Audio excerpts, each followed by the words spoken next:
y va a ser, en este caso, mucho más condensada. Bueno, ¿se acuerdan cuando comenzamos a hablar de la región o la cavidad abdominopélvica? Comentamos que teníamos una membrana que recubría todos estos órganos, el conocido peritoneo. En el mismo íbamos a poder identificar órganos que quedaban dentro del peritoneo y órganos que quedaban por fuera del peritoneo.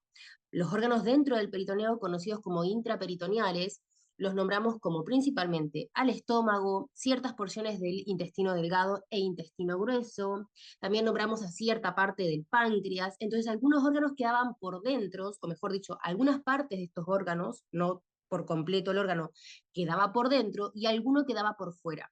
La membrana tenía diferentes pliegues, a ver si lo tenemos adelante, ahí está, diferentes pliegues que me ayudaban a tener ciertos órganos o a mantener ciertos órganos en su lugar. Estos pliegues se conocían como mesos, a ver si lo tengo un poquito más adelante, los mesos, que siempre poniéndole el término o el órgano delante de la palabra meso, teníamos el pliegue del peritoneo que mantenía en su lugar a ese órgano. Es decir, el mesogastrio es el repliegue del peritoneo, meso, que mantiene en su lugar al estómago, gastrio. Meso, por ejemplo, mesoapéndice era el repliegue del peritoneo que mantenía en su lugar al apéndice. Entonces, si yo le pongo meso antes del órgano, ya tengo acá lo mismo, el repliegue del peritoneo que mantiene en su lugar a ese órgano. Meso, repliegue de peritoneo que mantiene en su lugar, en este caso, al colon transverso. Bien, entonces esos repliegues ayudaban a mantener en su lugar, más o menos ahí, a los órganos. Acá los tenemos. Toda ese peritoneo era una membrana de grasa que simplemente ayudaba a mantenerlos, porque como dijimos, los órganos, dependiendo de la posición en la que estábamos, si estábamos en decúbito o en bipedestación, cambiaban de posición. Siempre en bipedestación la gravedad va a afectar y va a descender los órganos. Bien, entonces los mantiene en su lugar, pero no los fija completamente. Es como que lo ayuda a quedarse en donde debería estar. Después teníamos órganos que dijimos que se encontraban por fuera del peritoneo, que se conocen como extraperitoneales, y pueden estar por debajo del peritoneo, siendo subperitoneales, que son principalmente la porción distal del intestino grueso, sigmoide y recto, y todos los órganos del aparato reproductor. Por ejemplo, del femenino, como vimos ayer, todo, en realidad, útero, las trompas, la vagina, todas esas zonas, y en cuanto al hombre, el aparato reproductor masculino. Además, obviamente, de la vejiga que queda por debajo o de la cavidad abdominal o en la cavidad pélvica.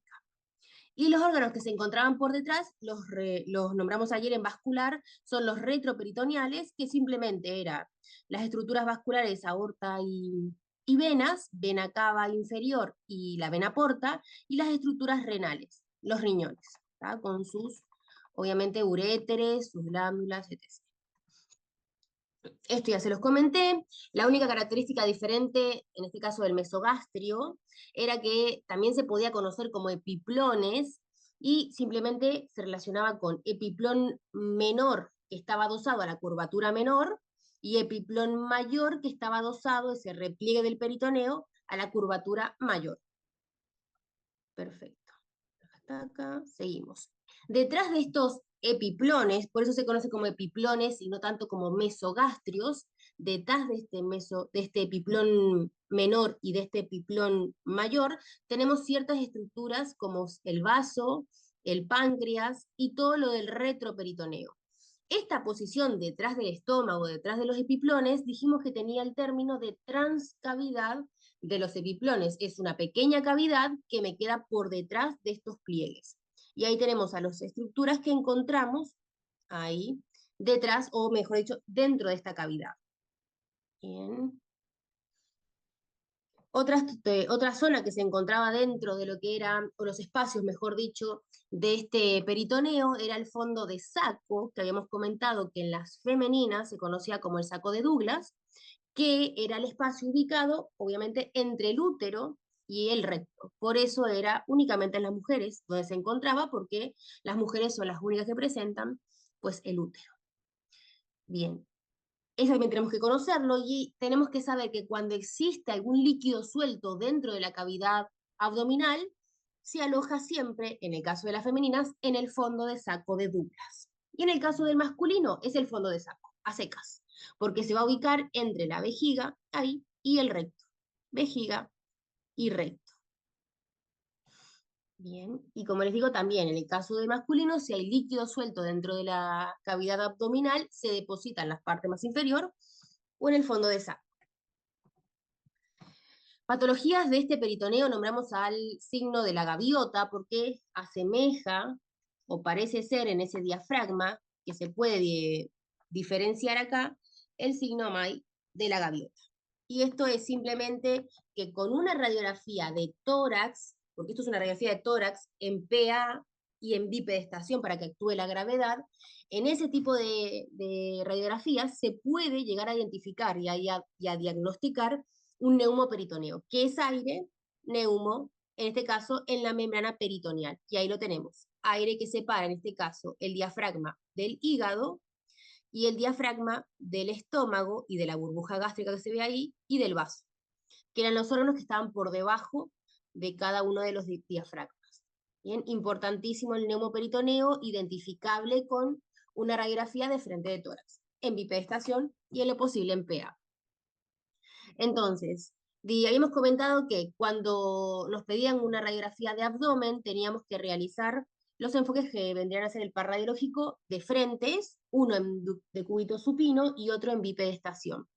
Asumimos que el de bipedestación, en este caso está escrito ahí, es este porque dijimos que el límite superior era este diafragma, ya que como comentamos, el techo de la cavidad abdominal es el diafragma, que es el piso de nuestro tórax. Entonces es nuestro límite superiormente con la cavidad torácica. E inferiormente, con la pelvis, no teníamos un límite puntual, un límite exacto, ya que los órganos abdominales, como los intestinos que se marcan acá, son, son como, están directamente apoyados sobre los órganos pélvicos. Entonces, como están apoyados, realmente no hay un límite exacto. Por ende, se puede llegar a topografiar el límite entre la cavidad abdominal y la pélvica a través del anillo pélvico o de la línea terminal que nombramos en miembros inferiores. Bien, entonces esa línea era oblicua y me permitía diferenciar la pelvis falsa, que me quedaba arriba, de la pelvis verdadera, que me quedaba abajo. Perfecto. En este caso, ambas radiografías creo yo que corresponden al mismo paciente y vemos acá el signo de la gaviota que se ve muy diferencial en el lado derecho, ya que abajo tengo el hígado, un órgano macizo, del lado izquierdo que queda un poco confuso porque se superpone con toda esta zona que tenemos acá, que es el ángulo esplénico del colon y la burbuja gástrica ahí del estómago. Entonces, va a ser siempre mucho más fácil realizar el diagnóstico de un neumotórax sobre el lado derecho, que es donde no se superpone el aire suelto de un neumoperitoneo con pues, aire que hay en el hígado, porque sabemos que en el hígado no hay aire. Y en el caso de la primera imagen en decúbito supino, acá tendremos que comprender la sínfisis del pubis, nuestro límite inferior de toda la cavidad abdominopélvica. No lo comprendemos, no tiene valor diagnóstico, pero sí se puede evidenciar la patología que ya está diagnosticada con la radiografía en bipedestación, que es esta apreciación que vemos acá de los bordes, de los límites, del intestino delgado, porque miren, el grosor es muy finito, la ubicación es céntrica, entonces intestino delgado, pero como hay aire suelto alrededor del intestino y adentro del intestino, se puede diferenciar únicamente, pues, la parte, digamos, de contorno, la membrana, los bordes de ese intestino, porque es diferente a lo que está adentro, que es aire, y a lo que está adentro, que es aire también. Bien, entonces esta apreciación de los bordes del intestino delgado me identifican que hay algo ahí. Esto no es normal que se vea así.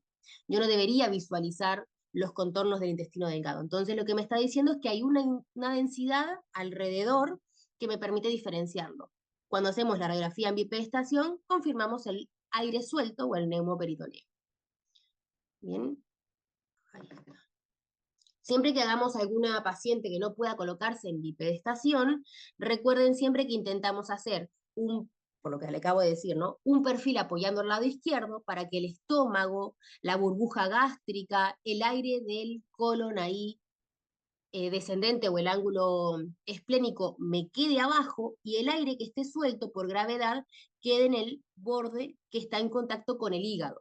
Entonces sabemos de nuevo que en el hígado no va a haber aire. Entonces siempre intentamos que el aire vaya hacia la zona que nos complique menos poder diferenciarlo. Entonces siempre apoyamos el lado izquierdo para que quede hacia abajo el estómago con aire y el intestino con aire.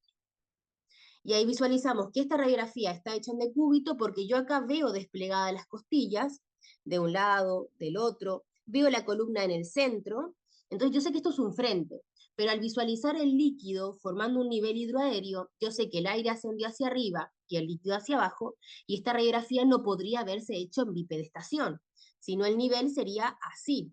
Acá tendríamos aire y acá tendríamos líquido. Pero como está dispuesto este nivel en esta forma, yo asumo que esta radiografía fue en decúbito lateral del lado izquierdo, porque acá no veo ninguna burbuja gástrica. Perfecto.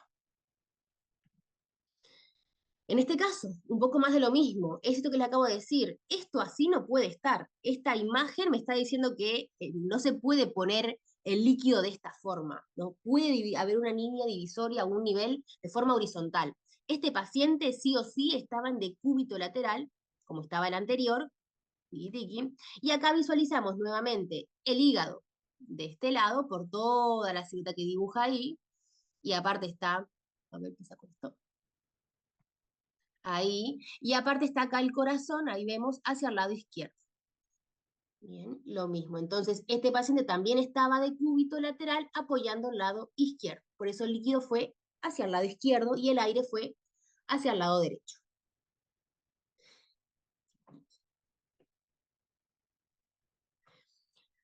Patología entonces neumoperitoneo era identificable en tomografías, primero que nada porque había un exceso de aire. Como el paciente en tomografía siempre va de cúbito supino, el aire siempre va a alojarse en la parte anterior, ahí pegadito a la pared anterior.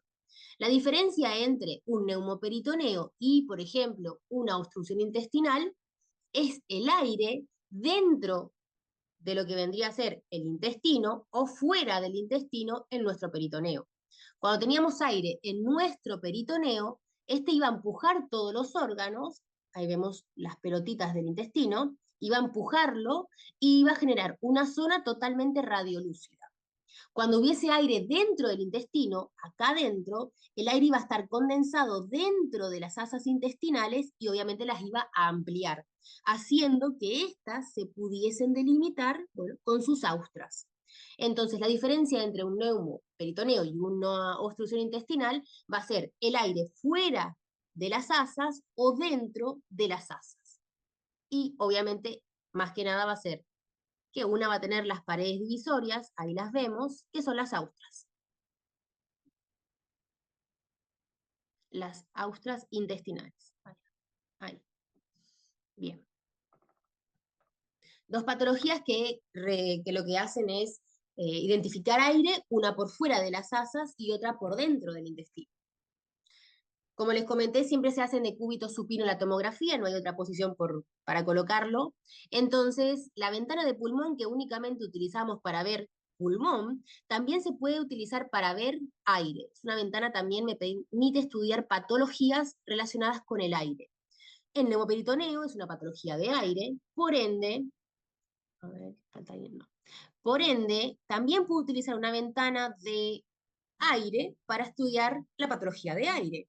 Y acá vemos cómo nuevamente el aire se localiza en la parte anterior, empujando los órganos hacia atrás por la presión, y en la imagen inferior vemos dibujados los intestinos de un tamaño normal, habitual, sin ningún tipo de patología interna. Por ende, este es el neumoperitoneo, y acá lo confirmamos en este corte sagital, con el hígado ahí empujado hacia atrás, y todos los órganos ahí abdominales empujados hacia atrás. Si fuese una obstrucción intestinal, estas asas se verían enormes porque el aire está condensado acá adentro.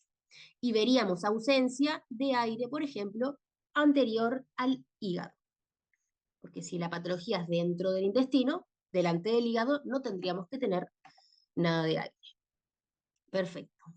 Esto es lo que les comenté, carece de suelo propio, que eso es lo importante, porque se continúan los órganos del abdomen con la pelvis. Ven acá todo el intestino delgado, el intestino grueso, recae todo sobre la pelvis, empujando órganos pélvicos. Bien, como ya hemos visto las imágenes en las clases previas, donde, por ejemplo, el útero empujaba la vejiga, porque el útero estaba empujado por el intestino delgado, etc. Pelvis mayor y pelvis menor, lo que acabamos de decir, es una división que vimos también en miembro inferior, donde se dividía a través de la línea terminal, hacia arriba la pelvis falsa, porque eran órganos abdominales que recaían sobre la pelvis, y la pelvis verdadera abajo, porque eran órganos realmente pélvicos, que como les comenté, era la parte distal del aparato urinario, y sobre todo los aparatos reproductores, ¿tá? Y parte distal del aparato digestivo. Las funciones que sabemos que va a ser siempre albergar y proteger. La cantidad de estructuras óseas que tenemos dijimos que eran muy pocas. Repasamos y comentamos las últimas costillas. Acá las tenemos protegiendo ahí. Las del lado derecho sobre todo al hígado. Las del lado izquierdo protegían sobre todo al estómago y al vaso. La región de la columna lumbar, las últimas cinco, las 5 lumbares, en la región posterior, y en la región inferior la pelvis mencionada en miembro inferior. Bien. Lo hemos dividido en 6 cuadrantes que a través de 2 líneas verticales medio claviculares, una línea que pasaba por el espacio subcostal y otra que pasaba por las espinas ilíacas anterosuperiores, ahí, anterosuperiores, dividíamos el abdomen en 6 cuadrantes, en 9 cuadrantes, perdón. Hipocondrios a ambos lados superiormente, derecho e izquierdo, el epigastrio, el mesogastrio, también conocida como la zona umbilical.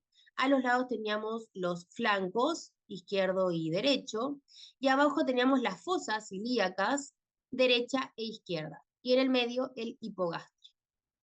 En estos cuadrantes habíamos describido principalmente en los epicondrios izquierdo y derecho, y vamos a tener derecho totalmente del hígado, no queda espacio para nada más, completamente del hígado, y abajo teníamos ahí unida, ahí la tenemos, escondidita a la vesícula biliar.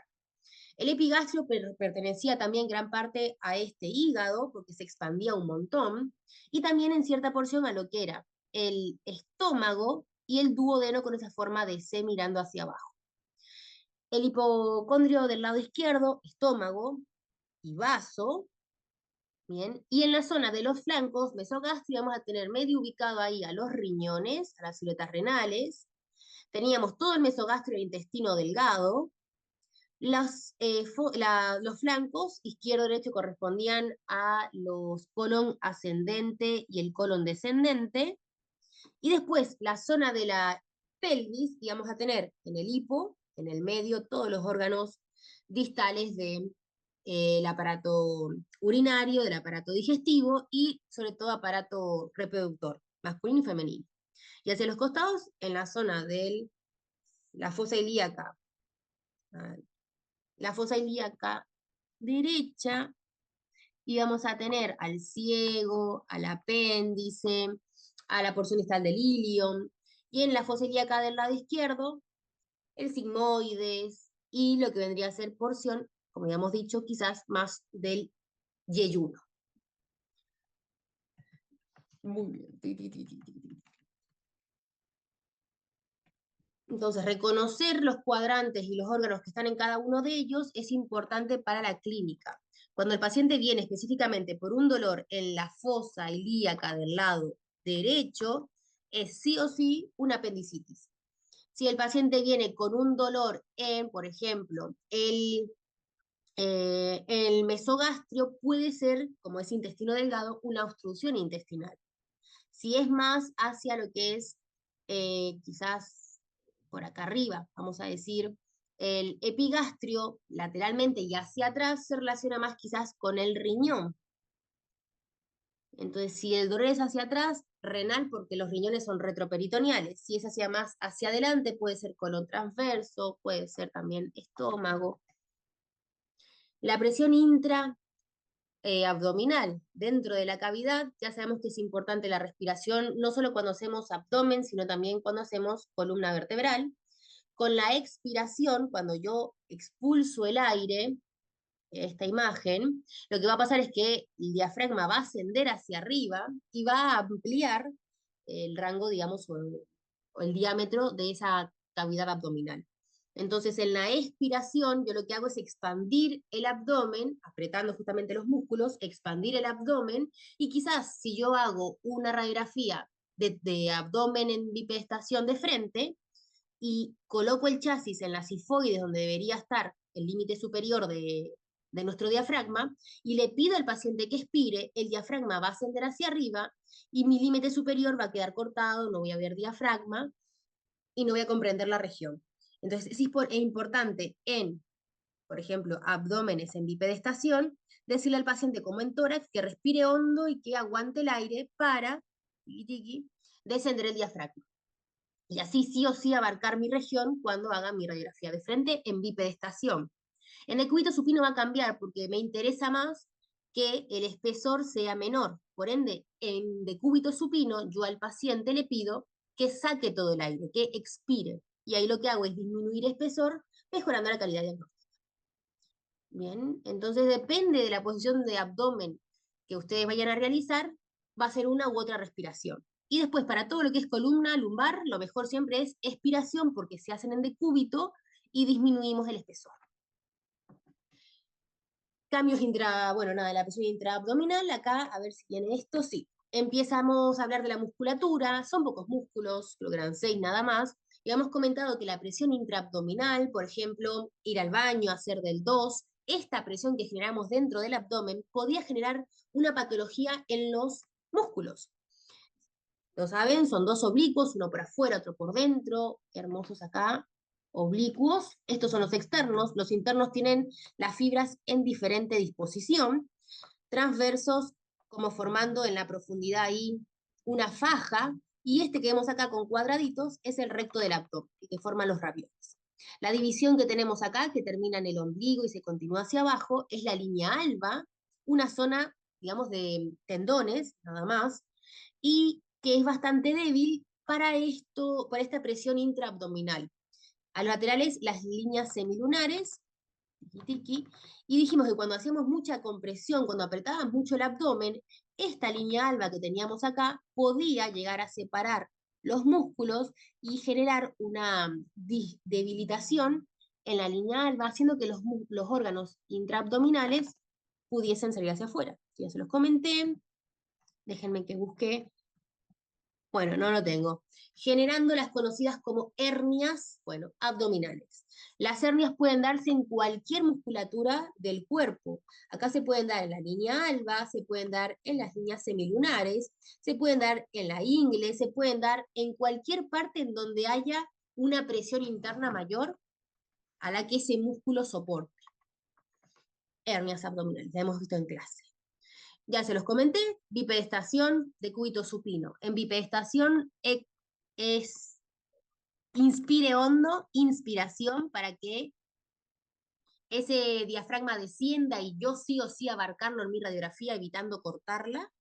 Y en decúbito supino, sínfisis del pubis, aunque sea 1 milímetro, tiene que visualizarse, porque yo viendo 1 milímetro ya sé que debajo de esa sínfisis no tengo nada más pélvico. Es mi límite inferior. Objetos extraños, ahí cambiaba el par radiológico en frente y en perfil, como pasa con mano, como pasa con pie. Estudios contrastados y sin contraste. Sabemos, como hemos comentado en clase, que existen estudios, contrastes negativos, como es el aire, como son las bebidas gasificadas, carbonatadas, el uvasal, bien, todas estas cosas que presentan gas, Coca-Cola, Fanta. Todo eso me genera internamente, bueno, esta cantidad de aire, que se conoce como contraste negativo. Y el contraste positivo, por el contrario, va a ser el radiopat. Me tiñe principalmente el interior de los órganos huecos. O, por ejemplo, vasculares, que también son huecos, pero presentan sangre. Habíamos comentado en diferentes órganos el nombre de sus estudios. Ayer, por ejemplo, nombramos la histerosalpingografía, estudio del aparato reproductor femenino, la cistografía, el estudio de la vejiga, la urografía, estudio del aparato urinario, y en este caso el colon por enema, un estudio del colon o únicamente del intestino grueso. Bien, entonces, contraste positivo va a teñir el interior, como dije, de estructuras huecas. Y el contraste negativo lo que hace es inflarlas, nos hincha. Imagínense tomarse una Coca-Cola de golpe. Todo el gas que tiene en su interior, ¡pum!, me inflama. Entonces, hincha o expande los órganos huecos. El contraste oral, ya sabemos que tiñe el interior, como pasaba acá, esto, tiñe el interior de nuestros órganos huecos. En tomografía lo vamos a ver siempre con el interior totalmente teñido, ahí y ahí. Entonces yo sé que esto no es una estructura vascular, no es una arteria, es el colon teñido con contraste. Como este está en la periferia, ven que está acá y este está, bueno, al límite del RAS, esto vendría a ser el ángulo esplénico, porque esto es el vaso, y este vendría a ser el colon transverso, y acá como cae en picado, y tengo acá el hígado, ahí tengo el ángulo pero hepático.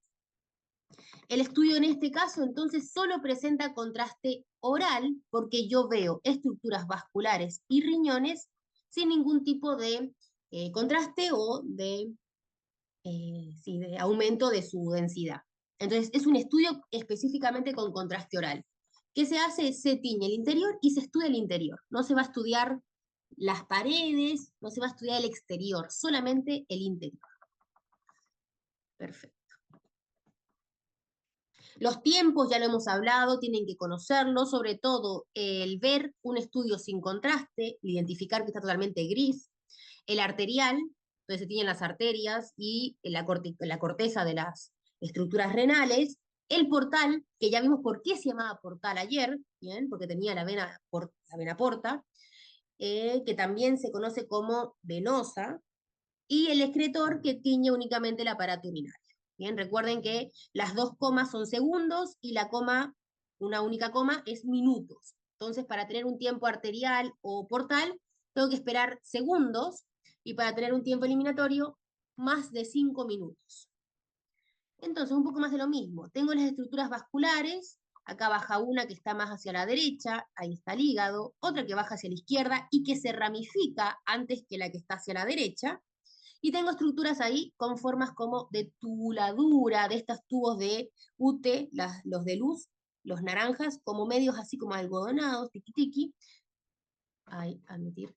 Estas son estructuras que presentan contraste en su interior, porque veo todo el interior de ese hueco teñido. Entonces es un contraste vía oral. Dentro de las estructuras vasculares señaladas acá, no tengo ningún contraste. Por ende, es un estudio específicamente para estudiar el interior de los órganos huecos del aparato digestivo. Y en esta segunda imagen, por el contrario, tengo nuevamente acá, miren, viene la cosita abultada, un contorno ahí, que tiene contraste en su interior, contraste vía oral, pero en las estructuras vasculares, derecha e izquierda, presento, nuevamente la bifurcación, presento contraste en la que está más hacia la izquierda. Entonces, este es un estudio también con contraste vía oral y también en tiempo arterial. Identificar la presencia de contraste y la estructura en la que se encuentra es extremadamente importante. En este caso tengo un aumento, si yo comparo esta imagen y esta, el hígado está más intensificado, está más denso, el vaso también, acá tenemos una porción también, y la estructura vascular se ve más clarita, más radiopaca.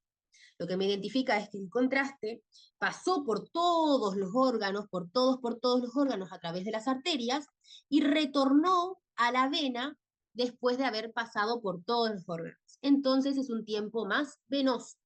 El tiempo sin contraste y el tiempo venoso se diferencian porque hay un aumento de la densidad de los órganos. Pero como pasó el contraste por todos los órganos, los tiñó, los volvió más claritos y ¡pum!, cambia la imagen. De isodensa, de grisácea, a un tono más hiperdenso o más clarito. El eliminatorio tiñe únicamente lo que son, acá se ven hermosas para identificar, el interior de los riñones, que lo habíamos nombrado como la médula renal, la corteza es lo que me queda por fuera, la médula es el contenido por dentro, y acá vemos perfectamente cálices menores, un cálice menor, otro cálice menor, que se unen los tres para formar un cálice mayor.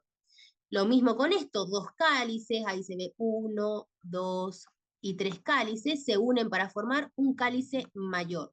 Estos 3 cálices mayores se unen para formar la pelvis renal, que es bien gruesa, es bien amplia. Sale esa pelvis renal del riñón, del hilio renal, y se empieza a estrechar para formar el uréter, que tiene, como ven ustedes, algunos pliegues o algunos estrechamientos puntuales ahí cuando contacta con algunas estructuras.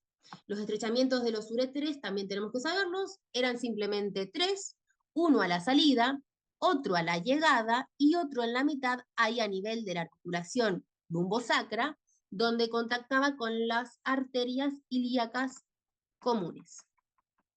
Entonces, de la característica importante para un estudio de eliminatorio o de los uréteros o del aparato urinario es que tenemos que esperar más de 5 minutos sí o sí para que el contraste pase por todos los órganos, vaya a los riñones como pasa con la sangre, el riñón depure ese contraste o esa sangre y empieza a eliminar. Acá se ve una clásica, una, digamos, muy visible diferenciación. Acá hay un contraste mucho más blanco, mucho más radiopaco en comparación con este, que además tiene la pelvis más ensanchada y tiene como una dilatación en algunos segmentos. Este estudio me está indicando que este riñón funciona bien porque tiene el contraste bien concentrado, está eliminando bien el contraste, que es algo que al cuerpo no le pertenece. Y en este caso, la función de este riñón va un poquito más lenta, porque al no estar tan concentrado el contraste, se depura de una forma más lenta, más progresiva, y por ende no funciona a la par que el riñón sano. Bien, y aparte las dilataciones que tiene, esta estructura ahí bien como una curva, tampoco es normal, tiene estrechamientos, pero no curvas tan marcadas. Entonces, patología. Hablando de estrechamientos, tenemos a otro órgano que también es finito, el esófago. ¿Qué tenemos que saber? Simplemente, en el mediastino, que ya lo nombramos en tórax, ¿a qué mediastino pertenece? Sabemos que está atrás, pegado siempre a la columna vertebral, así que mediastino posterior, va de arriba hacia abajo, tiene diferentes estrechamientos por el contacto con, como vemos acá, el cartílago cricoides, la arteria o el botón aórtico, y su pasaje por el diafragma a través del hiato esofágico. Bien, el estudio del esófago, esófago gastroduodeno. Se estudia el esófago, el estómago y el duodeno juntos, porque como sabemos, cuando tragamos, no es que nos quede un poco de agua residual acá, sino que tragamos y ¡pum!, baja de golpe y se va al estómago. El esófago es un conducto nada más para transferir.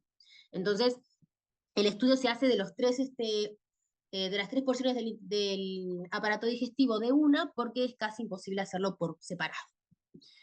Patologías que nombramos: la estenosis, estrechamiento, el reflujo a través de uno de esos esfínteres que tenía el esófago patológicos, no cerraba bien y hacía que subiera todo para arriba, reflujo o acidez, y estenosis, y el signo también del tirabuzón, que era la acalasia.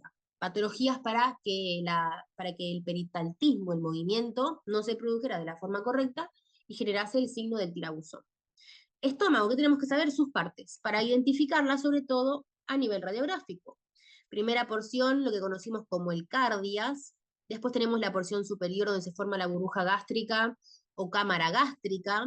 Todo el cuerpo con sus curvaturas menores mirando hacia la derecha, en donde teníamos insertado al aumento o al epiplón menor, mayor, para el lado izquierdo. Y después teníamos ahí la porción pilórica con su antro pilórico, el conducto o el canal pilórico y el esfínter pilórico que conectaba con el duodeno. Y ya que estamos acá, miramos al duodeno con su forma, ahí 1, 2, 3 y 4, de C, con su primera porción, segunda porción, tercera porción y la cuarta porción que, como ven, va un poquito hacia arriba y después cae en picado. Esa porción puntualmente era la continuidad del duodeno con el yeyuno, a través del ángulo ahí duodeno-yeyunal, que era la característica o lo que lo diferenciaba, era que venía bien marcadita la C y después, ¡pum!, caía en picado. Es decir, que el duodeno tiene su mesoduodeno, tiene su repliegue del peritoneo, que lo mantiene en su lugar, pero el yeyuno ya cae en picada y se mantiene como puede ahí condensado en el abdomen. Vamos a ver tomografías y identificamos algunas cosas más. Por detrás queda ahí la porción inferior de los pulmones, con forma de media luna, de C, como quieran verlo. Vemos algunas porciones costales aún, como su posición es oblicua, la vamos a ver por pedazos. Del lado derecho, en el hipocondrio derecho, todo pertenece al hígado. Acá tenemos el estómago, que se diferencia en la parte superior del abdomen, porque el hígado que tenemos por acá y el vaso que tenemos por acá son estructuras macizas, son glándulas macizas. Y el estómago, por el contrario, es hueca. Entonces, en su interior, como vemos acá, podemos ver aire, podemos ver, en este caso, un líquido, y podemos ver, obviamente, su contorno o su membrana. Tiqui, tiqui, tiqui.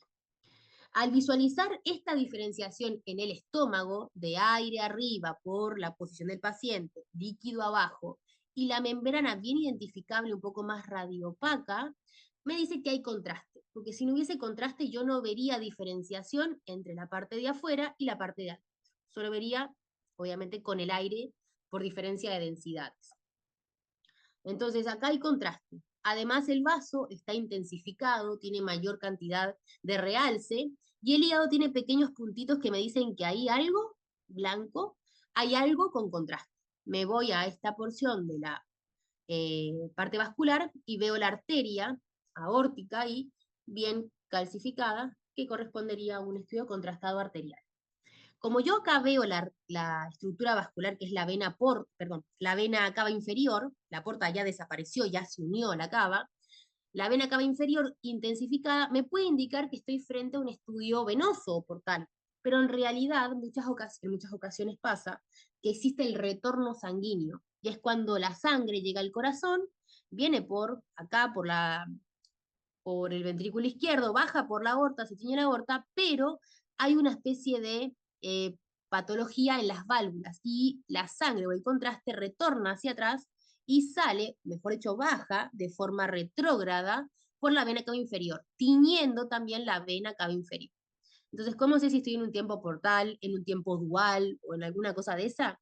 Me fijo en la arteria. Si yo tengo un tiempo arterial, nunca voy a tener un tiempo venoso. Nunca.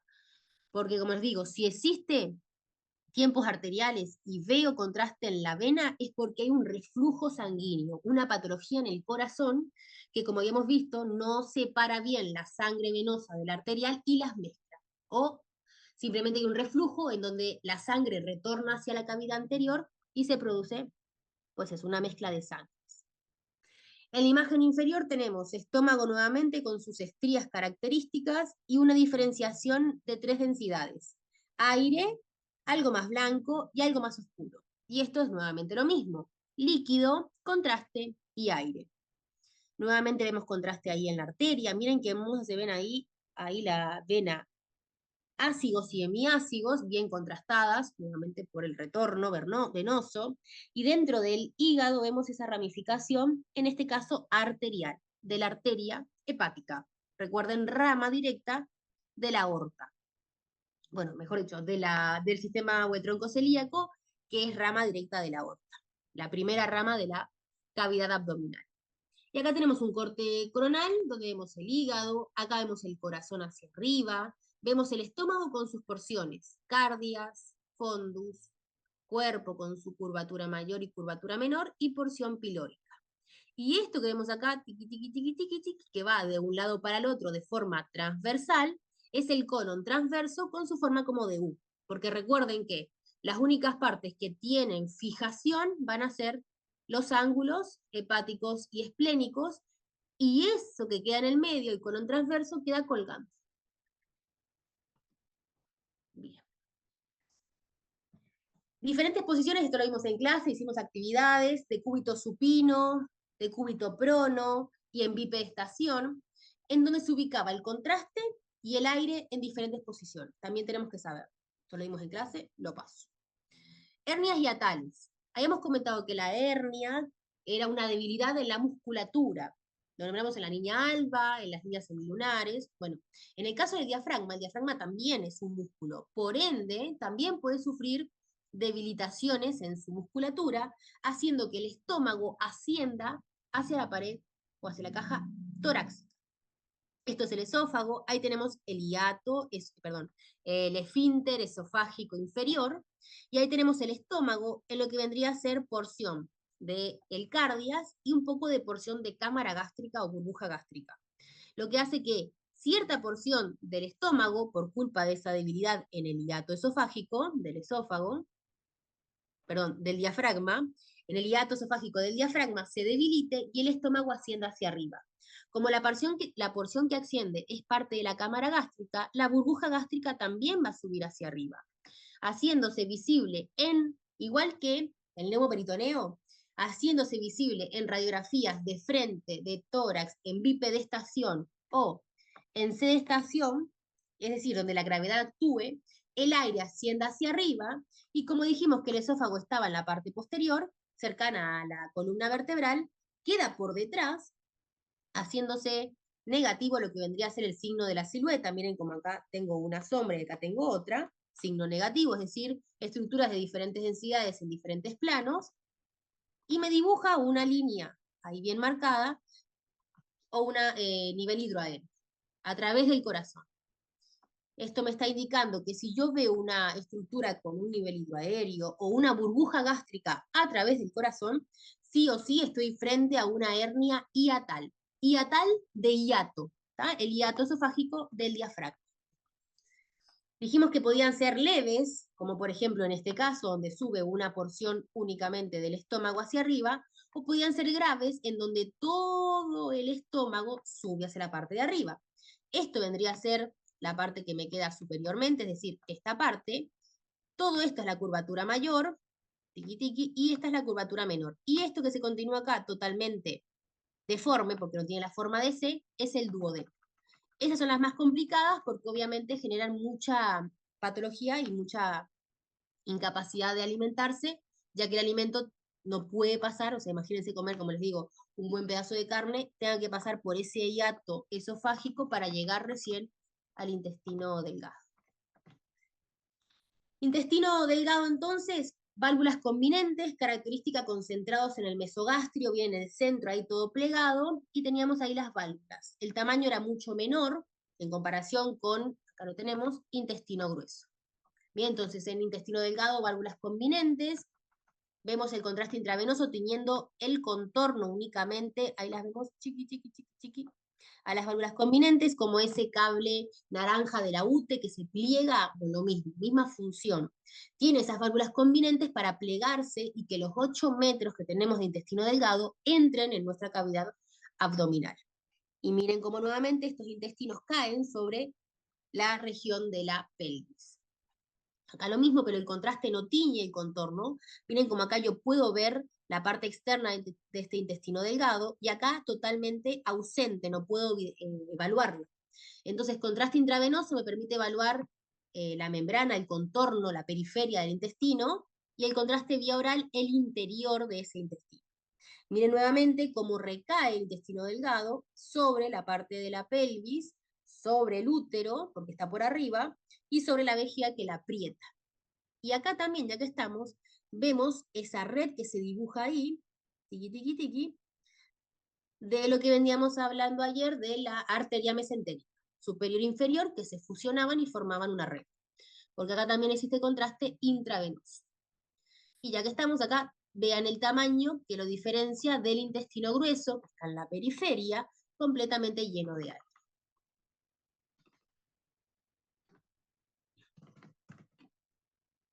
Corte sagital, primero, corte coronal segundo, vamos a evaluar estructuras. Cavidad pulmonar, cavidad del pulmón izquierdo, pulmón derecho, el corazón ahí con su tabique interventricular, el hígado en este caso, y acá tenemos una estructura que tiene aire, mismamente, y dos diferentes densidades. Una es la parte de la estructura, digamos, de la membrana, con contraste y sin contraste. Lo mismo por acá. Estrías, yo veo como una zona estriosa, estómago. Porque recuerden que el interior del estómago tiene como esos pliegues estomacales que ayudan a que el líquido o el ácido gástrico se suelte y con los movimientos peristálticos se mezcle con el alimento. Bien, acá atrás tenemos el vaso, yo sé que esto es izquierdo porque veo el estómago, si no pensaría que es hígado, pero como hay estrías, es estómago arriba. Veo uno de los riñones, que yo sé que es el izquierdo, porque sé que estoy del lado izquierdo. Bien, y veo en la parte superior, ahí, veo más que nada ahí, todo esto que es el colon transverso. Y lo que me queda en el medio ahí, está acá, todo intestino delgado. Y no veo más nada. En el corte coronal visualizo el hígado, por debajo una estructura bien pegadita ahí, que es la vesícula biliar, y acá como tenemos estómago, y acá sigo visualizando un poco ahí abierto, yo asumo que es el estómago en su porción distal, es decir, en su porción pilórica, porque está bien pegado a la izquierda. Y lo que me queda por debajo, intestino grueso, bien el tamaño, está bien pegado acá, por lo que podría ser el colon o el ángulo esplénico, y todo lo que me queda en el medio, nuevamente, todo esto que vemos ahí, intestino delgado. Ahí lo vemos bien chiquitito. Y acá ya empieza el colon ascendente. Por acá tenemos colon transverso, perdón, descendente, y acá ya estaría formándose para bajar el sigmoide. Acá vemos perfectamente en esta capa las tres capas musculares que son el transverso del abdomen o la faja, el oblicuo interno y el oblicuo externo bien diferenciado. Y acá únicamente tenemos al recto, ahí dividido, tiqui, tiqui, en la zona de la línea alba o esos transversos que dividían los ravioles. Tiqui, tiqui, cortes más, digamos, al centro, más a la mitad. Visualizo un poco más de lo mismo, acá estoy viendo más porción hepática, esto es el hígado, el estómago por sus tres diferentes densidades, el aire, un poco más oscuro, un poco más claro, intestino grueso por su tamaño, intestino delgado por su tamaño y ubicación, y acá tenemos hígado, una estructura que se mete vascular, intestino grueso por su tamaño y ubicación, intestino delgado, ahí lo vemos, ramas de las arterias mesentéricas, tiki, tiki, intestino delgado por la ubicación y el tamaño, y todo eso con. Y ahí nuevamente el estómago. Vamos, vamos, vamos. Contraste vía oral, vía intravenosa y sin contraste. Después las miran bien, ya la hemos hablado. Colon por enema, bien. Este es un colon por enema con contraste negativo y positivo porque veo aire, acá aire, y veo contraste por acá. No veo un nivel marcado, ven que está como todo como chiqui chiqui, acá quizás viene como ahí medio ondeante, entonces puedo decir que el paciente está en decúbito supino, ¿tá? Porque no veo nivel aéreo. Está configurado, conformado por lo que es el ciego como primera porción, bien ensanchada, bien amplia, de él pliega ahí, ven chiquitito ahí, el apéndice, que puede tener diferentes localizaciones, atrás del ciego, adelante, detrás o por debajo del ilion. Bien, asciende hacia arriba como colon ascendente, se dobla en un ángulo conocido como un ángulo hepático, sigue su transcurso transversalmente, se vuelve a plegar en el ángulo esplénico y desciende como colon descendente. Cuando se pliega acá y forma como una especie de S, a través o sobre el sacro es el sigmoides, y ya cuando baja recto, bien corto el trayecto, el recto, para conectar con el exterior a través de los esfínteres anales. Bien pegadito al sacro, bien pegadito a lo que es la columna, ahí tenemos la forma recto, pum, el recto, con un sigmoide pegadito ahí, y ya cuando baja recto, el recto.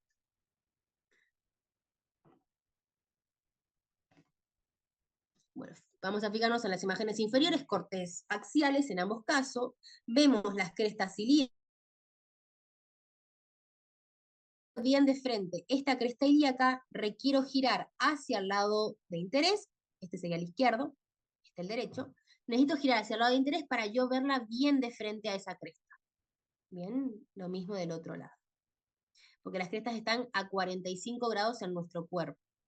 Vemos porción acá del intestino grueso, por su tamaño, intestino delgado, por todo su tamaño, y ahí tenemos un poco de aire pegado al sacro, que ya sabemos que es el sigmoides. Intestino delgado por su tamaño, ahí todo plegado, y no mucho más. Y en esta imagen que tenemos por acá, un corte donde vemos estructuras esféricas, reconocidos los fémurs, el acetábulo, vemos la vejiga, bien, no es ningún ojito, es una estructura redondeada cerca de el final de la pelvis, por ende es la vejiga anteriormente, y acá tenemos la estructura grandota que es el recto porque está bien pegadito al, al sacrocoxis ahí finalizando. Y estas estructuras que veo yo acá en forma de boomerang, ahí, son las vesículas seminales, por ende yo estoy enfrente a un paciente de sexo masculino. Bien, un poco más de lo mismo, ahí pegado al sacro tenemos el colon y el colon sigmoide y el recto. Las tenias cólicas dijimos que eran esas bandas de musculatura que iban a formar esos pliegues en el intestino grueso, formando las conocidas como austras. Entonces, las austras es la forma, esta redondeada que veo, las austras son la forma, y lo que le da la forma, que está metido acá adentro, son las tenias colis o las tenias cólicas. Bien, que eran musculatura que achicaba y formaba esa forma de austras en el intestino grueso. Contraste negativo, contraste positivo, y vemos las austras. Como no hay aire, como solo hay contraste, visualizamos las austras y recuerden que la forma se la da, que ahí, las tenias colis. Miren acá la diferencia entre intestino delgado e intestino grueso. Intestino delgado sería esta porción, intestino grueso sería esta porción. Las válvulas en el intestino delgado son más como juntitas, más chiquititas, y en las austras hay una pequeña separación entre cada una de ellas. La ubicación, habíamos comentado del colon, que era siempre periférica. Miren acá como viene, Tiki, rodea por fuera, por arriba, por afuera y cae en el centro. Periférica. Bueno, y tienen las partes del aparato urinario, lo comentamos recién, la parte externa como corteza, interna como médula. Los uréteres tenían esa dirección oblicua un poquito hacia medial, desembocando en la cara posterior y lateral de la vejiga, que se ubicaba en la porción superior de la sínfisis del pubis. La vejiga tiene diferentes formas, dependiendo de si está llena o si está vacía, también tenemos que saberla. Esto es lo mismo.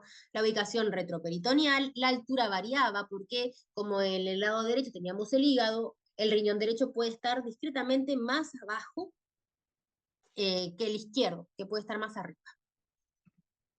Un poco más de lo que dije, el derecho está un poquito más descendido porque lo empuja el hígado y el vaso ahí como es chiquito, bueno, lo deja en su lugar.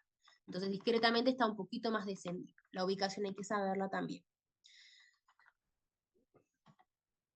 Cálices menores se unen para formar un cálice mayor, que se unen para formar la pelvis renal. Tenemos acá lo que vendría a ser la corteza que se tiñe cuando el contraste es arterial, y tenemos las pirámides con forma, bueno, media y como de pirámide, ahí hacia adentro. Dentro de las pirámides entonces se volcaba el contraste o la sangre a través de la aglomeración y se filtraba la sangre.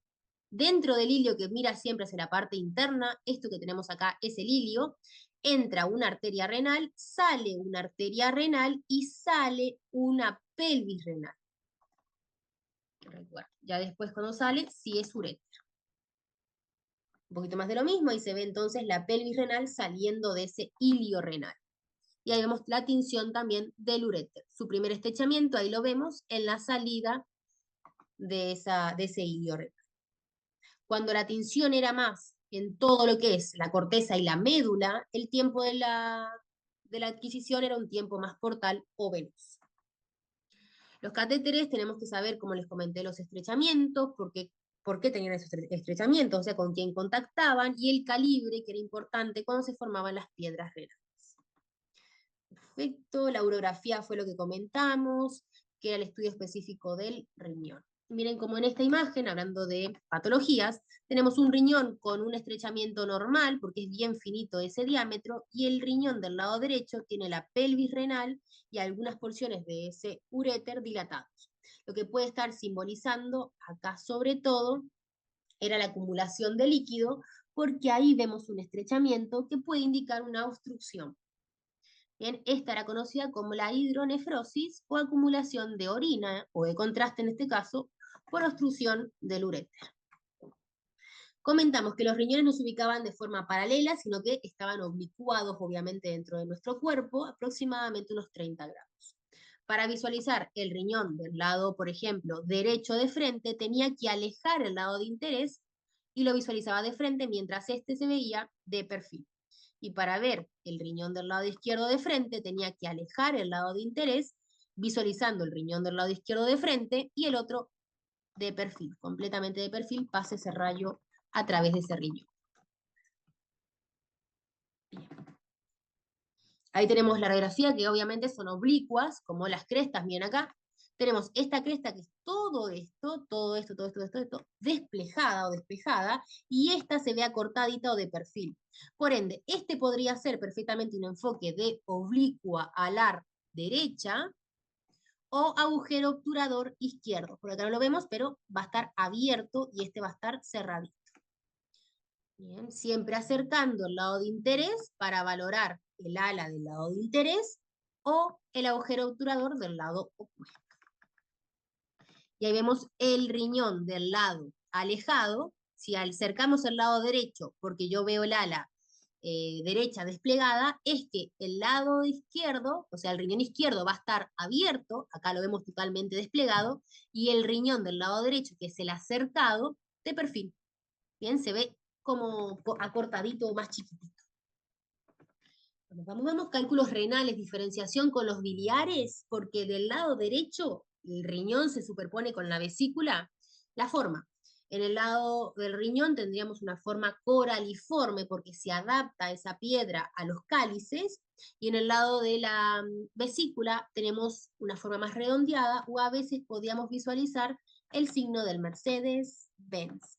Una piedra enorme o el signo del Mercedes-Benz. Bien, y ahí lo vemos. Medio como que le cuesta un poco. Apa. Para que uno para atrás. Cuesta un poco visualizarlo, pero ahí con un poco de ganas vemos el signo del Mercedes-Benz. Ahí, ahí y ahí. Perfecto. ¿Qué más? ¿Qué más? ¿Qué más? ¿Qué más? ¿Qué más? Siempre, siempre, siempre que sea el estudio de piedras renales o de piedras vesicales, el estudio tiene que ser sin contraste, porque si yo paso contraste, voy a tapar con el contraste a esa piedra calcificada. Y recuerden que las piedras no solo eran de calcio, sino que también habíamos comentado que algunas eran de otros materiales y que no se veían simplemente con radiografía o con tomografía. Riñones lo nombramos ayer en la clase también, ectópicos, pélvicos, cruzados, dependiendo de dónde se ubicasen. Esta es la imagen que les puse ayer, para evaluarla ahí con contraste, sin contraste, y ahí a ver si la puedo acercar. Bueno, no se ve tan clarita, pero ahí vemos esa zona que correspondería a una mayor intensificación en la región de los uréteros o la pelvis renal. Bien. Opa. Acá. Bien, imágenes para ver, riñón intratoráxico comentamos, signo del champiñón, ¿se acuerdan cuando se rompía el diafragma también? Ascendían los órganos, el riñón en forma de herradura, que era una fusión de los mismos, haciendo que generalmente tengan un solo uréter, tiqui tiqui, que conectaba con la vejiga. Hermoso, herradura. Variante anatómica que a veces no presenta ningún tipo de sintomatología. La vejiga, ya la nombré, diferentes formas, con o sin, digamos, contenido en su interior. Los estudios lo vimos ayer, aparato reproductor masculino, por las partes blandas se podían ayudar, aparato reproductor femenino, bien, vejiga casi vacía, vejiga extremadamente llena porque tenía forma esférica y no se abultaba superiormente. Uretra, diferencia entre masculino y femenino, el masculino más importante o más complicado porque unía también el aparato reproductor a esta uretra. Del femenino, las porciones, lo vimos ayer, las diferentes porciones del aparato reproductor, que serían las trompas de falopio hacia ambos lados, un poquito más de aumento de tonacidad de los ovarios, el útero con sus tres diferentes partes, y la vagina que lo conectaba con la parte externa. Patologías importantes, la patología del útero en retroversión, estos eran embarazos, que habíamos comentado que existían también embarazos ectópicos, igual que los que los riñones que se podían encontrar en otra zona donde no era su posición ideal. Y bueno, esto como el dato aportativo, resonancias fetales, que eran importantes para las patologías más que nada del bebé, pero que lo complicado era que al anestesiar a la madre, también se anestesiaba al bebé, que era muy chiquito, y la anestesia, bueno, como que no es muy buena. Bien acá, como este niño está apretándole la vejiga a la madre, y por eso era el tema de que la madre tenía todo el tiempo ganas de ir al baño. Infertilidad, patología donde las trompas están obstruidas, y el aparato reproductor masculino, como comentamos ayer, existían radiografías para estudiarlo, hablamos de los testículos, del epidídimo, de las vesículas seminales posteriormente con forma de boomerang, y de la próstata inferiormente que unía la uretra miccional con la prostática y formaban una única uretra, tiqui, tiqui, que formaba parte de ambos aparatos, reproductores y urinarios. Estas son las imágenes que vimos ayer. La próstata ahí siempre rodeando la uretra o por debajo de la uretra. La vemos acá en el número 4. ¿Qué es eso? La vemos ahí en el número 4, como la próstata, y lo que me queda por detrás siempre van a ser las vesículas, que también tienen conexión con la próstata. Las vesículas y la próstata formaban el líquido, el semen, en donde se iban a poder movilizar los espermatozoides en la eyaculación. Bien, entonces vemos estas imágenes de tomografía. Tenemos el fémur identificable ahí con el cotilo, articulación de la cadera. La vejiga siempre va a estar adelante. Atrás siempre va a estar el recto con aire. Recuerden que si yo tengo próstata, que si yo tengo vejiga, no deben tener aire en su interior. La única parte de la pelvis que debería tener aire es el aparato digestivo, con el recto y con los gases. Entonces, si yo veo algo que está pegado ahí a la columna, y tiene aire, es el recto o el sigmoide. Si veo sacro, sigmoide. Si veo algo bien chiquitito como columna, es el coxis y estoy frente al recto. Y en el medio tengo una especie de boomerang ahí, que son las vesículas seminales porque están por detrás. Es decir, que entre la vejiga, como ya hemos visto, y el recto, tengo las vesículas y tengo el fondo de saco, esa parte inferior del peritoneo. En esta imagen, un corte más inferior, porque ya veo sínfisis, siempre voy a tener vejiga, primerita, recto porque yo veo aire, y en el medio acá una pelota, que en este caso tiene como densidades distintas, afuera es más claro, adentro es más oscuro, tiene como moteadito, es heterogénea, es la próstata. Yo sé que está por debajo porque ya no estoy viendo casi vejiga y estoy cerca de la sínfisis del pubis. Corte, vamos a este sagital, tengo ahí el sacro y el coxis, veo ahí el recto porque está enfrente al coxis y veo el sigmoides porque está frente al recto, veo la vejiga y veo los intestinos directamente apoyados en la vejiga. Ya no me queda de otra que este sea. O es una paciente con la histerectomía, donde se les trajo el útero, o si yo veo una pelotita abajo de la vejiga, estoy hablando de próstata y de un paciente masculino.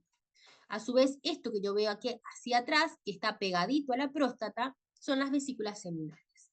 Y un poco más de lo mismo en el corte coronal. Intestinos apoyados en la vejiga y ahí debajo, rodeándola con una densidad heterogénea, la próstata. Recuerden que la vejiga siempre se va a ver como isodensa porque su contenido, si no es contraste, es orina, es líquido. El cáncer prostático lo nombramos como un aumento del tamaño de la próstata, ¿bien? Y una deformación en su contorno. Es como que crece de forma descontrolada. Y acá la vemos, una estructura que no tiene forma de ojo, y es la próstata. Y la vejiga nuevamente con su densidad siempre isodensa, grisácea. Vejiga entonces pegada a la sínfisis del pubis, y ahí tenemos nuevamente la próstata, y atrás ahí, acá, al recto. Y el coxis. Esto que vemos acá, que genera capaz un poco de curiosidad, es una calcificación, como vemos en la región glútea, que también aparece del lado contralateral. Es una calcificación en la región muscular del glúteo. Bien, vascular, excelente, rapidito. Aorta descendiente torácica pasa al diafragma y se convierte en aorta descendente abdominal, cuya primera rama que da es el tronco celíaco, acá lo vemos, que tira una rama hacia la derecha, que es la hepática, va a ir para el hígado. Una rama hacia la izquierda, que es bien larga, que se va a dirigir hacia el vaso, la arteria esplénica. Y una rama que acá no se ve, borro esto, que podría ser esta ramita que viene para acá, que es la arteria gástrica izquierda. Bien, la izquierda, que va a ir al lado izquierdo de ese estómago. 1 centímetro por debajo nace una que, ¡pum!, cae en picado hacia abajo. La mesentérica, viene por acá, cae en picado hacia abajo. La mesentérica superior. Y por encima de la bifurcación, de la terminación en las arterias ilíacas comunes, por encima, tengo otra arteria que también va hacia adelante, que es la mesentérica, pero inferior. La mesentérica inferior y la superior se anastomosan formando esa red que habíamos visto previamente. Grupo entonces anterior. Estas son las ramas anteriores. 1, 2 y 3.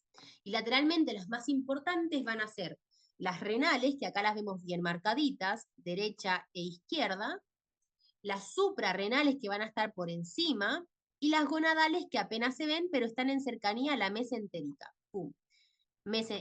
Gonadal masculina, conocida como arteria testicular, y femenina la ovárica, la arteria ovárica. Y posteriormente hay ciertas ramitas, que acá vemos una, por ejemplo, que son las arterias que van a ir al diafragma, a las lumbares y al sacro.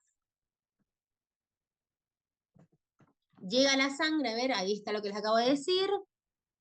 Están en el retroperitoneo, eso ya lo comentamos. El signo de la media luna es importante para los aneurismas abdominales sin contraste.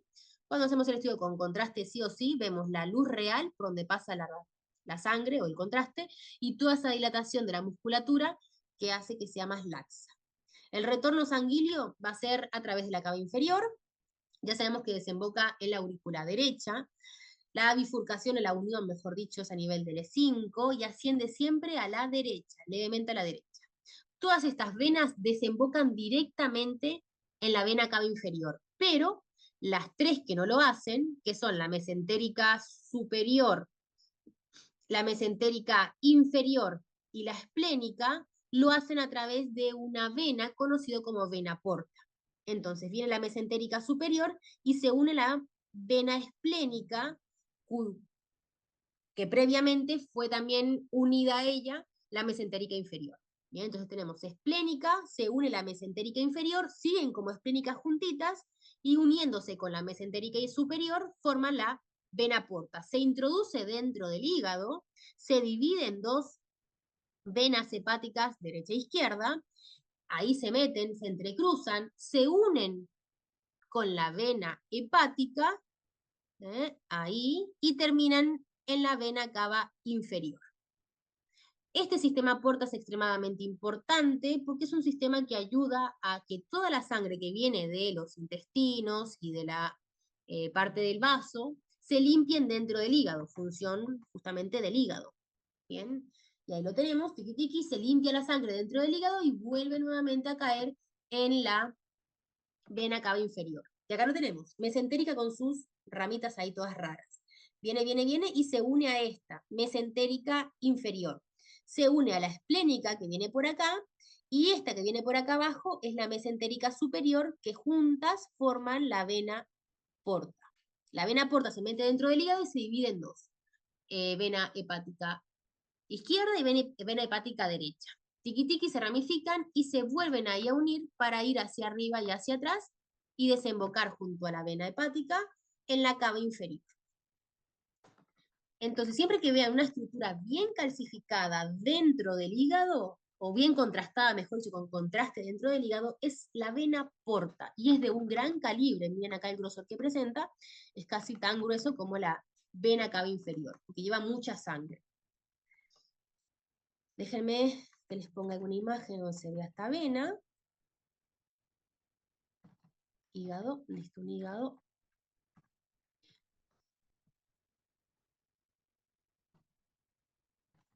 Bueno, cosas que me faltaron en esta diapositiva. Bueno, el tema del sistema de los conductos vesicales, hepáticos y pancreáticos, que se unían, tenían diferentes nombres. Hicimos una actividad, el conducto colédoco, los conductos hepáticos, el cístico, se unían para formar el colédoco que desembocaba en el intestino delgado. Se unía también el conducto de Wirsung del páncreas, terminaban en la polla de Vater. Eso también es importante, tienen que saberlo. Y acá en la radiografía vamos a ver las diferenciaciones, rápidamente, entre la silueta renal del riñón, recuerden que son siluetas, la silueta ahí la vemos levemente hepática, la silueta quizás acá un poco diferenciar esplénica. Esas siluetas eran simplemente identificables por la grasa periférica que las rodea. La grasa perirrenal diferencia la silueta renal. La grasa periepática diferencia el hígado y la grasa periesplénica ayuda a diferenciar a ese vaso. Entonces, gracias a la grasa que está ahí adentro, es que me puedo ayudar a diferenciar mejor, ahí va, las estructuras abdominales, porque como todo es de la misma densidad, es muy diferente a nivel radiográfico. Tomográfico se ve todo hermoso. Miren acá cómo se introduce una estructura, se divide ahí adentro. Este es el sistema porta. La arteria hepática es muy finita y como vimos recién, la vena porta es gruesa, es grande. Entonces, si ustedes ven dentro del hígado una estructura enorme con contraste, sí o sí va a ser, acá la vemos de nuevo, ramas de la vena porta. Ramas de la vena porta. Nuevamente por acá, vena porta, piqui piqui, ahí va la vena hepática para unirse con la vena cava inferior. A ver otra imagen. Nuevamente, como les comenté, esto que tenemos acá como es un corte bastante superior y yo no veo grandes ramas hacia adentro, es la vena cava inferior, a la cual previamente ya se le unió la vena porta. Miren cómo está decalcificada. Vena porta, ahí está la cava inferior chiquitita, más hacia arriba, más cerca del tórax, se une la vena porta a la hepática y terminan en la cava inferior.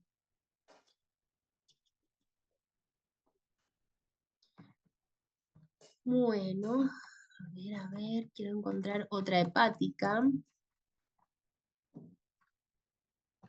Y ya terminamos. Bueno, acá tenemos tres estructuras, nada que ver, pero tenemos una estructura, otra estructura y otra estructura. La que está a la izquierda ya sabemos que es la arteria. La que está hacia atrás, en el retroperitoneo y levemente hacia la derecha, es la vena cava inferior. Y esta que me queda acá no es de otra que la vena porta bien calcificada.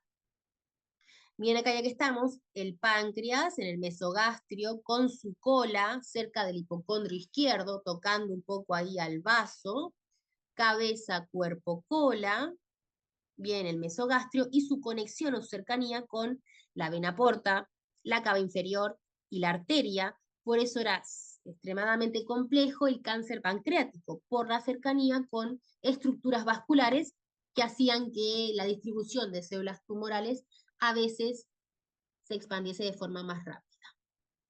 Denme en un segundo y ya termino con unas imágenes. Les muestro unas imágenes y ya terminamos.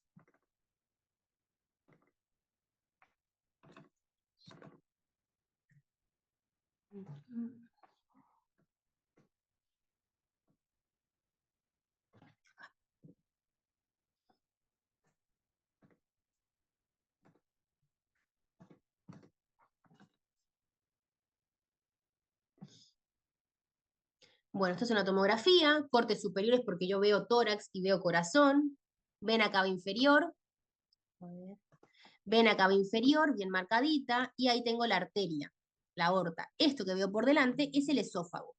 Ahí tenemos la vena, esta a la derecha, esta a la izquierda, la vena ácigos y corazón. Voy a ir bajando para abajo, veo un corte más inferior, sigo viendo esófago, sigo viendo acá la arteria aórtica descendente torácica porque todavía no atravesé el diafragma, vena cava inferior y ahí del lado derecho empieza a aparecer un poco el hígado. Sigo descendiendo, el hígado bien marcado internamente. ¿Ven esas ramas que están adentro del hígado? No se ven normalmente, lo que me identifica que existe contraste en el interior. Contraste, mucho contraste, bien ahí como hay una estructura de gran calibre, tiki, contrastada. El estómago ahí con sus estrías, sigo descendiendo, ahí se ve más. Y esto que vemos acá es la vena porta dentro del hígado. Se ve bien marcada porque es entonces un estudio con contraste, vena cava inferior, aorta, y ahí vemos el diafragma hacia atrás. Por ende, acá ya podríamos hablar que estamos pasando de arteria aorta descendente torácica a la abdominal. Nuevamente acá, la división del hígado, recuerden, tiene dos lóbulos, tiene, bueno, dos lóbulos visibles en la superficie, 4 en total. Abajo, cómo se formaba la H divisoria, el ligamento falciforme dividiendo lóbulos principales. Una ramita, miren acá que se ve, hay una ramita que se va hacia adelante, como es la primera, es el tronco celíaco, y como esta se va hacia la izquierda, sé que es la esplénica, la arteria esplénica. Aparece por ahí la cabecita en el mesogastrio de una estructura esponjosa, que como están cercanas a las estructuras vasculares, yo sé que es la cabeza del páncreas por su forma y su ubicación. El vaso también aparece ahí, sigo descendiendo, vena porta bien metida ahí adentro y bien clara. Perfecto, ahí hermoso. Otra rama que se tira hacia adelante de la arteria aórtica es la mesentérica superior. Aparecen los riñones. Desciendo, riñones bien marcados periféricamente, no en el interior, lo que me identifica un contraste arterial. Viene acá como se va una para un lado, eso es una arteria renal porque se va lateralmente, y acá viene una vena renal porque está en cercanía a la vena cava inferior. Sigo descendiendo, vesícula biliar ahí bien inferiormente, las austras del intestino grueso marcadas con el patrón de migas de pan, que era algo que estaba dentro del intestino grueso como diferencia de gases y de materia fecal, y en el medio todo el intestino delgado. Sigo descendiendo, sale por el liño renal ahí, las estructuras renales, intestino delgado, intestino grueso, estructuras vasculares. Sigo descendiendo, sigo descendiendo, sigo descendiendo, sigo viendo lo mismo, y miren cómo las estructuras vasculares llega a este punto y la de la izquierda se divide en dos. Esa es la ramificación de la arteria renal en las ilíacas, que se hacía arriba, es decir, en L4, y la cava que está a la derecha sigue unida hasta L5, donde ahí se divide en dos. Músculos psoas, crestas ilíacas, a ver si es un paciente masculino o femenino, bajo, bajo, bajo, bajo, bajo, bajo, bajo, ya estoy ahí en pelvis, veo los dos fémures, y ahí lo que veo es la vejiga y un boomerang posteriormente, y atrás el recto con el aire. Entonces, como yo no tengo el ojito, este es un paciente, ahí está la próstata masculina. Bueno, chicos, esto es todo, no sé si tienen alguna duda, si quieren preguntarme algo, estoy a las órdenes, como ya saben. Borro todo esto. Ya le paso al compañero la diapositiva, y si no, bueno, pueden mirar esto que hablé como una loca durante 1 hora y media, sin parar, cuando quieran, porque queda grabado. Si no hay dudas, nos vemos el lunes a las 8 de la mañana en el primer turno para realizar el parcial. Nos vemos, Gracias, profe. profe. Nos vemos. Bueno, de nada, chicos, nos vemos. No sé si alguien habló. Nos vemos. Chao.